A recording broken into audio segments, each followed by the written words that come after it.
C'est le temps qui fait la panique. C'est le temps qui fait la panique. Une émission qui vous explique l'inflation des paroles dangereuses en RDC. Chaque jour, dans les médias et surtout les médias sociaux, nous constatons que la manière dont nous parlons entre nous crée de plus en plus de divergences. Et souvent, on ne réalise pas que nos paroles peuvent provoquer un sentiment de haine envers l'autre. C'est le temps qui fait la panique. Une émission de Bénévolencia en partenariat avec Radio Okapi. Fidèles auditeurs, bonjour et bienvenue à ce nouveau numéro de C'est le temps qui fait la panique, votre magazine qui alerte sur les paroles dangereuses en République démocratique du Congo.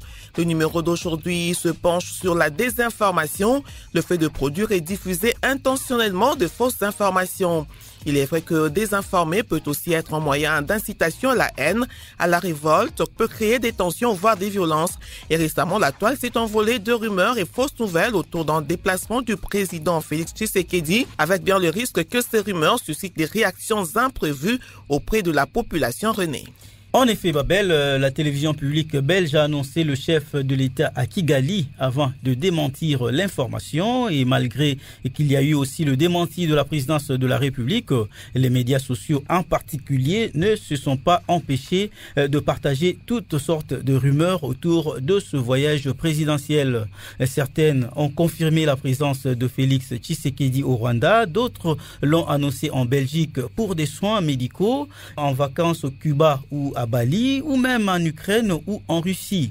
Des propos non vérifiés ni confirmés par des médias sérieux, des sources officielles, des discours partagés des centaines de fois sur les réseaux sociaux et qui ont créé un climat de suspicion, d'inquiétude ou même de colère, voire des révoltes auprès d'une certaine opinion. On va le dire simplement, c'est de la désinformation, Babel, qui dans certaines circonstances peut aboutir à des situations de violence. Eh bien, qu'est-ce qui pousse les gens à produire de la désinformation? Pourquoi l'opinion croit vite à ces fausses informations, ces paroles dangereuses? Quelles peuvent en être les conséquences sur le climat socio-politique dans le contexte de la crise sécuritaire, comme c'est le cas en RDC, ou simplement sur le vivre ensemble communautaire? Des questions autour desquelles nous voulons échanger avec M. Obulokwes. Il est chef de travaux à l'UNISIC, ex-Institut facultaire des sciences de l'information et de la communication, IFASIC. Bonjour M. Obulokwes. Bonjour Babel, bonjour à tous les auditeurs. Nous allons suivre d'abord le premier extrait de notre feuilleton où il est question d'une nouvelle qui circule sur la toile, une information non vérifiée qui crée un climat de méfiance parmi les étudiants.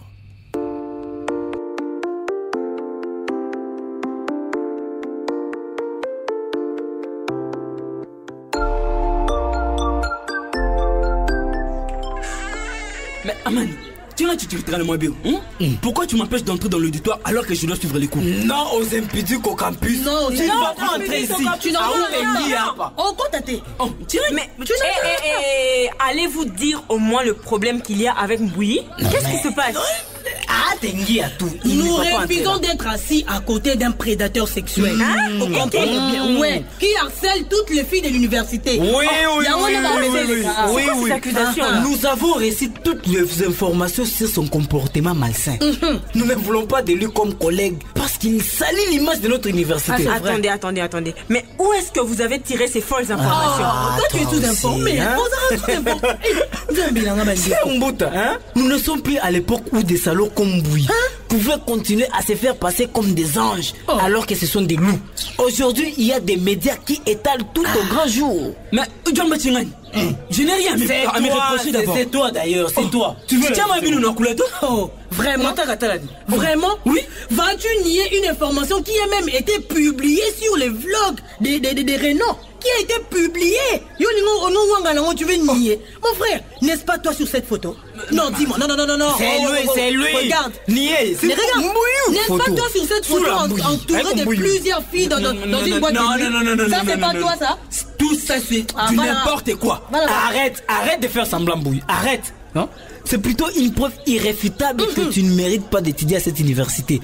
Non aux impudiques au campus. Non aux impudiques au campus. Non. Les impudiques ne doivent pas étudier ici. Non aux impudiques.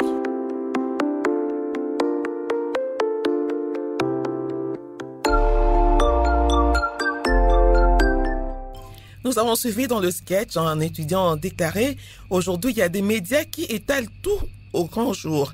Évidemment, sous le vocable média, on voit aussi et surtout les plateformes des réseaux sociaux. Monsieur Boulokwes, déjà, comment vous réagissez face à l'affirmation de cet étudiant à l'image de toutes les rumeurs qui se sont propagées après l'annonce puis le démenti autour de la présence du président Tshisekedi au Rwanda? Oui, merci beaucoup, Babel. Je voudrais commencer d'abord par rester sur le plan tout à fait théorique. Ce que énonce cet étudiant dans ce sketch équivaut vraiment à ce que nous connaissons aujourd'hui sous le nom de cette théorie du village planétaire qui remonte à un certain Marshall McLuhan, déjà dans la fin des années 60, 68, 67, qui énonçait déjà qu'effectivement, dans un proche avenir, grâce à la technologie, et aujourd'hui cela est le cas, rien ne peut plus se cacher. Donc il est interdit d'interdire, on étale tout, et voilà, on dit que tout se sait ou tout finit par se savoir à un moment ou à un autre. Alors il se pose une deuxième question, c'est la question des médias. Si on parle des médias, ça veut dire que derrière le nom média, il y a le nom déontologie, il y a le nom responsabilité. Est-ce que tout ce qui se sait peut être dit? C'est la question fondamentale. Et la réponse, vous la connaissez, non, tout ce qui se sait ne peut pas se dire. Et aujourd'hui, effectivement, on constate qu'il y a cette sorte de déviationnisme où tout ce qui se sait se dit, où on cherche même à tout savoir pour le dire, même si cela n'est pas utile, même si cela n'avance pas la société. Effectivement, c'est ce qui est arrivé avec cette nouvelle.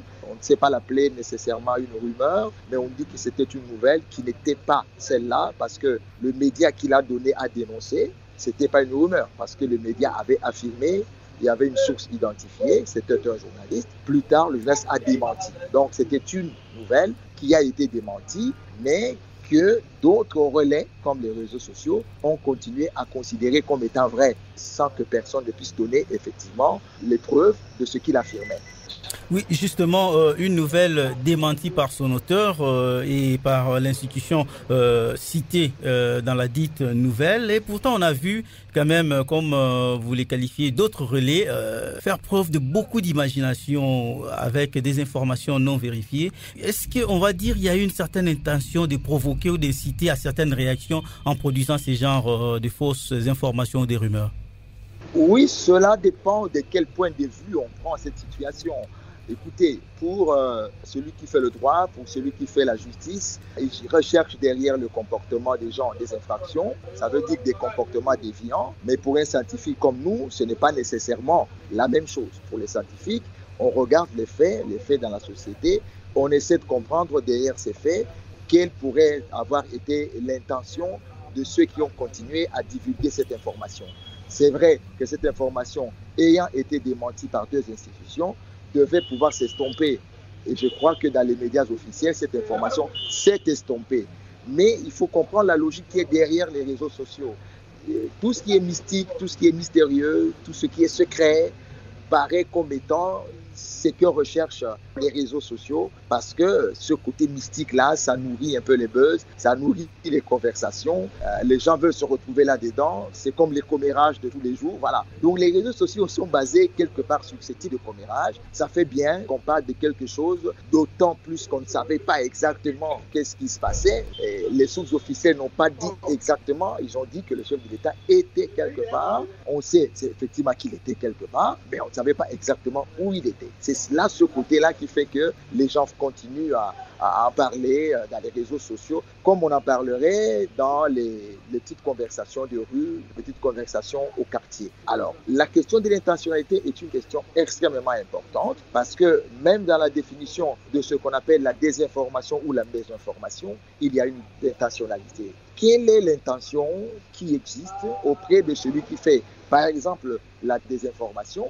Effectivement, c'est l'intention de nuire. Il y a une intention manifeste de pouvoir nuire, de pouvoir faire de la distorsion de l'information pour nuire. Voilà, on change volontairement, on crée pour nuire. Alors que de l'autre côté, quand on va vers ce qu'on appelle la mésinformation, peut-être que l'intention n'est pas nécessairement de nuire, surtout si on ne sait pas si ce qu'on dit est vrai ou si ce qu'on dit n'est pas faux. On se retrouve dans une situation où on peut divulguer des informations sans avoir nécessairement l'intention de nuire. Il y a des gens qui ont entendu parler de ça, qui simplement pour des commérages, peut-être que pour rire, tout en ne connaissant même pas les b.a.-ba, tout en ne connaissant pas où on allait, quelles étaient les indications qui étaient derrière ce type d'information. Donc, pour moi, le scientifique, c'est les deux. Donc, soit il y a une intention, qu'on constate qu'il y a une intention de nuire, de manipuler l'information pour provoquer quelque chose. Effectivement, c'est cela qu'on appelle l'infox, ça veut dire information plus intoxication ou fake news, c'est cela. Ou alors, ça participe à un processus où les gens ne savent même pas de quoi en fait ils parlent et dont ils ne connaissent pas les conséquences. C'est juste comme si les gens étaient en train de faire des commérages. Voilà un peu les deux faces que l'on peut voir dans cette situation-là. Oui, vous parlez donc des réseaux sociaux qui se nourrissent des buzz et des buzz qui s'alimentent à partir des informations secrètes, des informations mystiques. Et évidemment, il y a ce que vous appelez intentionnalité, disons l'intention de nuire. Considérant le fait que cette intention de nuire existe, on peut dire que la désinformation, d'une certaine manière, constitue un discours dangereux, une parole susceptible de provoquer des réactions parfois violentes. Mais pourquoi, Monsieur Obulo-Kwes, les gens y croient parfois trop vite, sans pouvoir critiquer, sans pouvoir se donner la peine de vérifier l'authenticité de la dite information ou la désinformation? Oui, je voudrais d'abord confirmer ce que vous avez dit, René, qu'effectivement, la désinformation, l'intox, l'infox, et ainsi de suite, peuvent effectivement amener à des conséquences très très dangereuses. Effectivement, parce que les gens croient souvent. Pourquoi? Parce que parfois les gens n'ont pas la possibilité d'avoir une information contradictoire ou n'ont pas la possibilité d'accéder à la bonne information. Et quand on n'a pas cette possibilité d'accéder à la bonne information, maintenant c'est sur le plan individuel. Ceux qui ont un certain filtre, ceux qui ont des filtres pour pouvoir lire la réalité, peuvent constater que l'information que l'on diffuse est invraisemblable. Mais il y en a d'autres, à cause, Dieu dit, de ce caractère un peu mystique, de ce caractère un peu secret-là, les gens disent, comme on n'en parle pas, comme on ne sait pas exactement où ça se trouve, ça veut dire qu'il y a quelque chose de caché. Et donc, les gens font des relations et arrivent à croire, même si cela n'est pas nécessairement vrai. Donc, c'est ce côté-là, le fait que les gens n'ont pas accès à l'information complète, à la bonne information, souvent, ça crée le fait que cette distorsion est acceptée finalement par ceux qui, n'ayant pas la bonne information, à force d'entendre la fausse, ils l'accréditent, parce que c'est cela. Mais comme je dis, les conséquences peuvent être incalculables, surtout si cela amène les gens à agir. Si on met la dimension conative, si les gens se mettent à agir par rapport à ce qu'ils ont entendu et que ce qu'ils ont entendu n'était pas vrai, mais les conséquences, effectivement, peuvent être désastreuses. Merci, Monsieur Obulo-Kwes. Donc, le manque d'accès à la bonne information rend crédible la désinformation. Nous passons au deuxième tableau de cette émission pour justement nous rendre compte de la façon dont la situation peut évoluer lorsque des fausses informations se propagent et dictent les réactions des uns et des autres. Nous revenons donc dans notre sketch.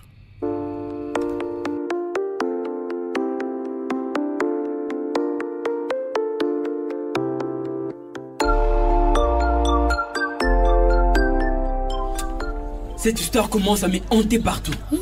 Tu sais, on publie des fausses informations sur les réseaux sociaux sur toi et tout le monde y croit et t'accuse. Mais en plus, ces accusations sont très graves. Surtout que l'auteur n'a fourni aucune preuve dans cet article.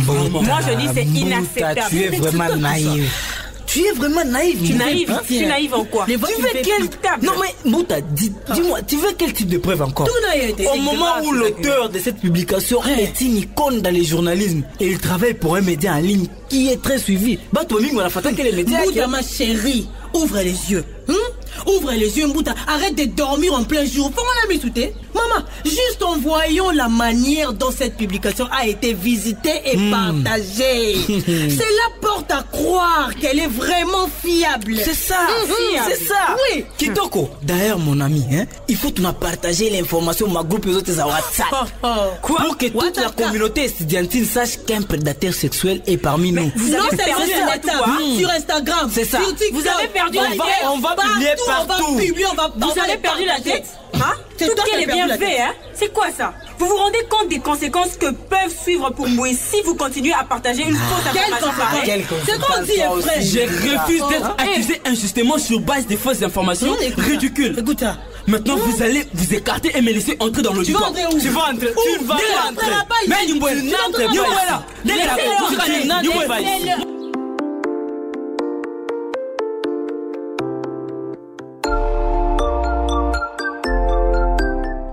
Une fausse information circule, nous venons de suivre, cela fait monter la tension entre les étudiants.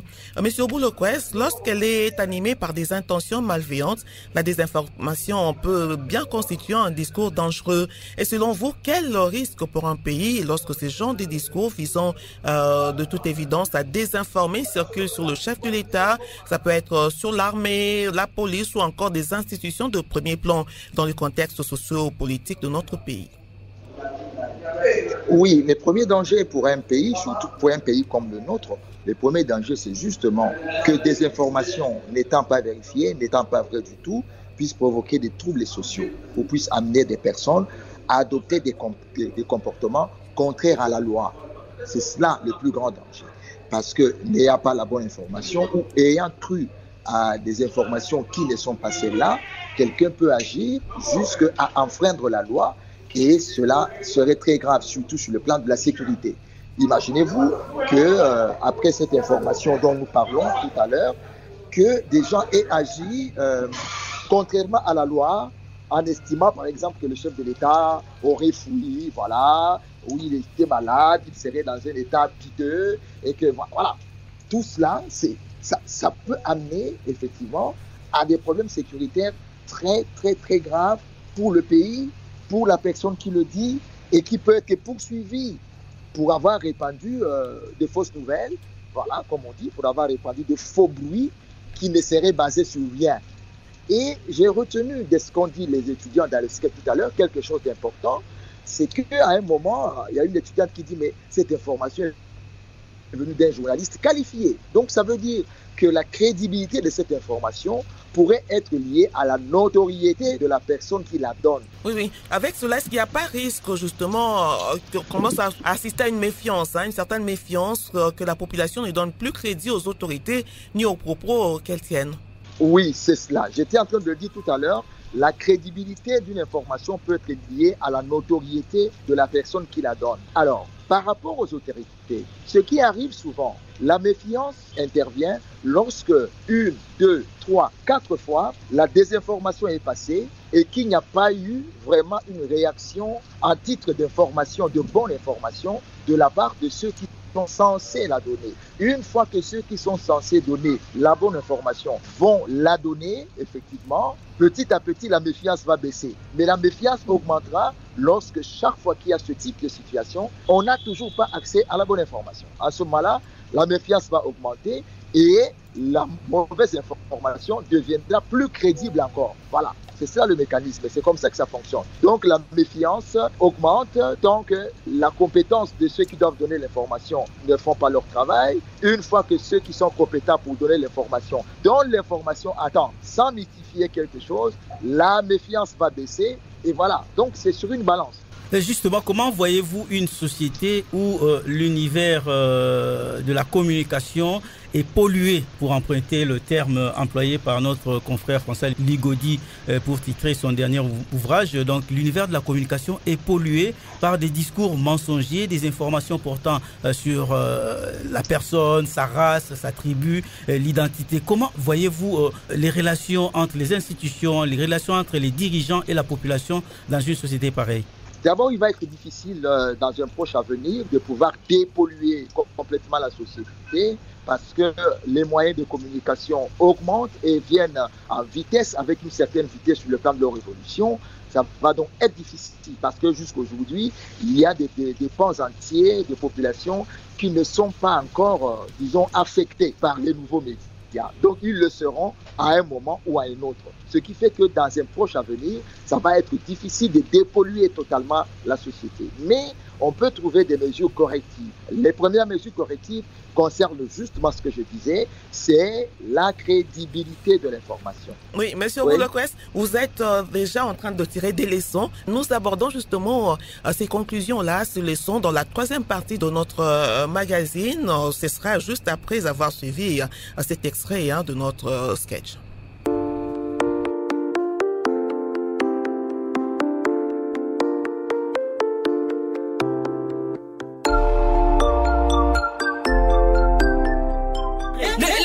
Attendez. Oh. Mon Dieu, mais ce n'est pas vrai.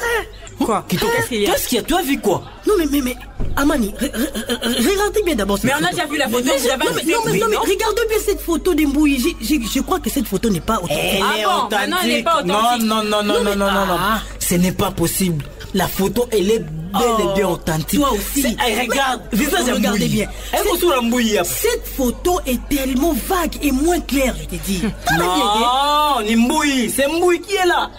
Ah oui, je me rappelle. Cette photo a été prise dans une autre circonstance. Lors d'une fête qui avait eu lieu au campus, Mbouy n'était même pas là. Ah bon, finalement. Non mais... papa, on m'a attrapé. C'est d'ailleurs toi, Amani, qui avait capturé cette photo. Papa, c'est toi qui avais capturé cette photo. Moi-même, j'étais là. Un de sa photo. C'est lui. Regarde. On m'a attrapé. Mais expliquez-moi comment je me suis retrouvé sur cette photo-là. Ah oui, moi aussi, je veux bien comprendre. Qu'as-tu manigancé exactement, Amani? Qu'as-tu manigancé? Dis-moi, c'est toi qui es derrière tout ça? Oui. Amani. Non, les amis, je tiens vraiment à m'excuser. Mes amis, excusez-moi. C'est moi qui avais trafiqué la photo, j'accepte. Quoi? Donc c'est toi qui as trafiqué cette photo et tu accuses à tort Mbouy. Mais pourquoi tu fais ça? Oh non, tu as induit tout le monde en erreur. En fait, j'ai été contacté par les responsables du média en ligne qui m'avaient proposé de l'argent pour que je l'aide à détruire la carrière de Mbouy. Détruire la carrière de ton ami. Et puis tu as accepté facilement comme ça. Tu as soifé d'argent. Ils ne sont pas amis. Il m'a dit il voulait détruire la carrière de Mbouy en diffusant des fausses informations pour le déshonorer. Il semble qu'il voulait assurer une place à l'université qui remplace celle de Mbouy. Tu es un salaud. Oui, je suis un salaud. Mais comment ai-je pu me précipiter à croire en toi? Comment? Si tu développes ces fausses informations, comment j'ai pu... En tout cas, on était tous nuls à ne pas chercher à comprendre les vraies motivations derrière cette info. En tout cas, les gars, pardonnez-moi. Pardonnez-moi, les gars. Et vous pensez que cela va s'arrêter ici? Tu penses que ça va s'arrêter là? Tous les étudiants qui ont relayé ces fausses informations doivent subir des sanctions. Je suis d'accord. Vous avez tenu des propos irrespectueux qui portent atteinte à ma réputation. Je vous jure, je vous préviens que je dois saisir les autorités de l'université. Attendez, pardonne-moi. S'il te plaît, bro. Pardonne-moi. On peut trouver un arrangement. Ça peut s'arranger, bro. Moi qui croyais que j'ai discuté avec des intellectuels capables de réfléchir et de vérifier les informations. Je me rends compte que je suis en face des pauvres naïfs qui croient à toutes ces conneries qui pullulent sur les réseaux sociaux. Bro, pardonne-moi. Pardonne-moi, les gars. Est-ce que vous me pardonnez, les gars? Pardonnez-moi, mon Samé. Pardonnez-moi.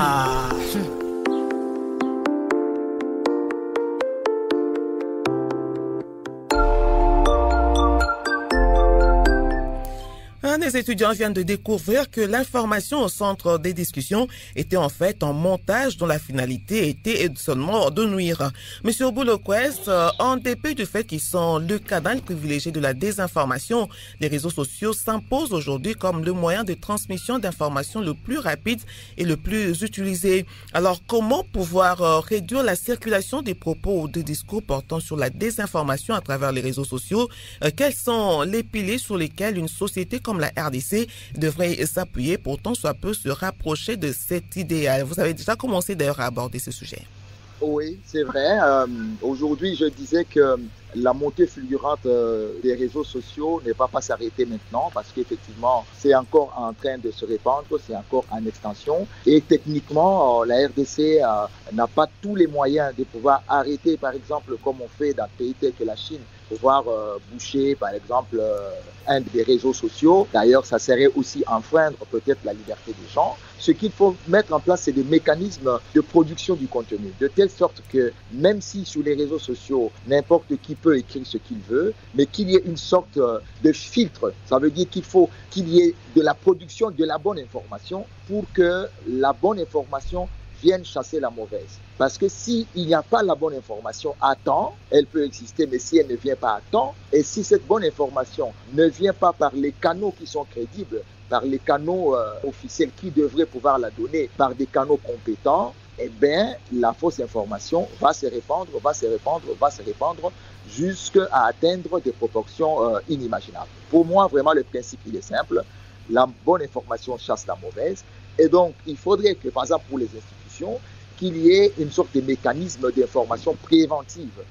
Il faut qu'il y ait une veille informationnelle de telle manière que chaque fois qu'il y a des activités qui sont prévues, que des informations préliminaires soient données au fur et à mesure jusqu'à ce que l'événement se passe et même jusqu'à communiquer après l'événement pour garder la population dans les faits, dans l'information et dans la communication publique, celle qui est la plus connue, celle qui est la plus véridique. Et si on laisse l'espace, un seul moment où il y a de la distraction, un seul petit vide dans le traitement ou dans la diffusion de la bonne information, eh bien, la mauvaise information va prendre place, elle va s'installer, d'autant plus que tout le monde aujourd'hui n'a pas la possibilité de suivre les médias officiels. Donc, pour le pouvoir public, il faut investir également dans les réseaux sociaux. Trouver les mécanismes d'avoir de relais dans les réseaux sociaux qui soient capables de pouvoir rectifier chaque fois qu'on le peut les informations qui sont mal données ou alors de prévenir en donnant en amont les informations véridiques. Il faut donc un investissement en termes d'intelligence stratégique, communicationnelle, pour investir les réseaux sociaux avec de la bonne information, de l'information qui peut permettre à la société d'aller de l'avant. Dès qu'il y a un vide, la mauvaise information va s'installer durablement. Investir pour la bonne information sur les réseaux sociaux. Monsieur Obulo Quest, vous évoquiez tout à l'heure ce mécanisme de veille informationnelle et on a vu récemment la dynamique des politologues de la RDC lancer le politoscope, un mécanisme de monitoring des discours de haine et de la désinformation bien sûr dans la sphère politique congolaise. Pensez-vous que cet outil peut être une réponse efficace face à la propagation des fausses nouvelles, étant donné qu'elles constituent évidemment des discours dangereux? Oui, c'est un bon mécanisme qui peut contribuer à un certain niveau, parce que le fait de faire le monitoring, de savoir quel type de discours passe, quels en sont les auteurs, à quel moment, dans quelle plateforme cela passe le plus, c'est déjà un bon début. Cela permet de commencer à prévenir, pour savoir que si ces informations passent plus de tel endroit à tel endroit, ou ça vient plus de tel autre endroit, il y a moyen justement d'aller travailler à cet endroit-là pour pouvoir prévenir. Mais in fine, la solution vraiment globale, ça serait celle, comme je dis, d'investir dans l'éducation aux médias. Il faut éduquer les gens à la consommation des médias et à la consommation des réseaux sociaux. Si on investit là-dedans, à bien faire le monitoring, on peut effectivement commencer petit à petit à apporter des solutions. Je donne un exemple. Pendant les élections, ici, on a vu, on sait d'où venaient les discours de haine, envers qui, envers quel type de communauté. Voilà, ça c'est des choses que l'on connaît. On peut investir maintenant pour que dans l'avenir, on aille atteindre ce type de communauté en avance en donnant des informations qui conviennent pour que ceux qui veulent fabriquer la mauvaise information aient très peu d'espace pour pouvoir le faire. Voilà, merci Monsieur Obulo Quest. La bonne information donc vient chasser la désinformation. C'est la fin de ce numéro de C'est le temps qui fait la panique, ce magazine Fruit en partenariat entre la Bénévolence Grand Lac et Radio Kapi pour vous alerter sur les discours de haine. Magazine qui a porté aujourd'hui sur les conséquences de la désinformation en tant que discours dangereux. René. En effet, Babel, désinformer, c'est produire et diffuser intentionnellement de fausses nouvelles ou informations mensongères avec pour objectif entre autres de désorienter l'opinion, de nuire à l'autre, et c'est très fréquent dans la sphère politique de la RDC. On l'a vécu d'ailleurs, M. Oboul le soulignait tout à l'heure, en période électorale. Eh bien, comme toute parole dangereuse, la désinformation peut inciter à des actes de violence, attiser des tensions entre organisations politiques ou autres, ou encore entre communautés ou nations. Combattre ce fléau, c'est avant tout interroger l'authenticité de toute information qui nous parvienne. la critiquer afin d'éviter de se retrouver à propager des discours de haine, à propager de la désinformation. Eh bien, l'éducation aux médias, Babel, s'impose à cette fin comme l'un des moyens les plus efficaces. Et M. Obuloquest nous invitait tout à l'heure à y investir beaucoup de moyens, mais aussi à s'y investir. C'est le temps qui fait la panique. Nous disons merci à M. Obuloquest, chef de travaux à l'UNISIC, ex-IFASIC. Merci également à vous, fidèles auditeurs et auditrices. Nous prenons rendez-vous vendredi prochain, 8h30 heure de Kinshasa, pour un nouveau numéro. En attendant, vous pouvez retrouver celui-ci en rediffusion samedi 11h05 et 19h05, toujours sur Radio Kapi, ou à tout moment sur radiokapi.net et abari-rdc.net. N'oubliez pas de nous faire parvenir vos réactions et commentaires sur les pages Facebook, Twitter et SoundCloud de Radio Kapi et Abari RDC. Encore une fois, merci. Au revoir. C'est le temps qui fait la panique. Une émission de Bénévolencia en partenariat avec Radio Kapi.